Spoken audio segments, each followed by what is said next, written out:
Good morning, my struggling Christians. This is Tammy on my leap of faith, and I'm telling you, my faith paid off. Even the faith of just a mustard seed. So, as you can tell, I'm no longer in South Carolina. I'm in Texas. My husband had surgery on the 10th. It was a 7-hour surgery, and it was done in 2.5. The doctor said he was going to have plastic surgery.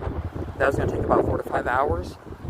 The tumor literally just came right out. My husband, if you've been kind of following along, I was very nervous about seeing my husband after 2 years, because I hadn't seen him. There's been a lot of hurtful words that has been said between both of us. And God showed up. He answered my prayers. When my husband came out of surgery, he was calling for me. And when we had a chance to talk a little bit after his surgery, he told me that he's changed. And he's wanting a godly marriage now. Wow.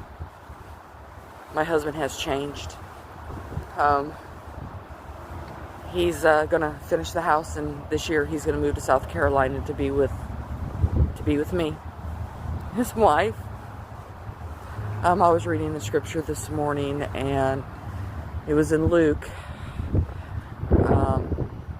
where Jesus says, you do not have because you have not asked. Well, I've been asking, and then I stopped asking.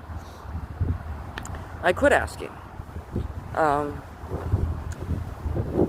When you keep asking for the same thing over and over again, it's like a little kid wanting a candy. Mommy, I want the candy. Mommy, I want the candy. I want the candy. Mommy's always going to say no. If you keep it up long enough, then maybe she'll give in. God doesn't do that. God doesn't appease anybody. God does not give in to make anybody happy. God does what is right for us. So I ask, and I believe that I'm going to receive it. And that's exactly what I did. I knew that the Lord was going to restore our marriage. I knew that my husband was going to be saved. And he just cries. He just cries now to see this angry man that was so miserable, a heart of stone, to be turned to a heart of flesh. And how much God has changed his life, and he's just crying to me, and he's just telling me, Tammy, how can God love me? But I know he does. I know he does, because he said so.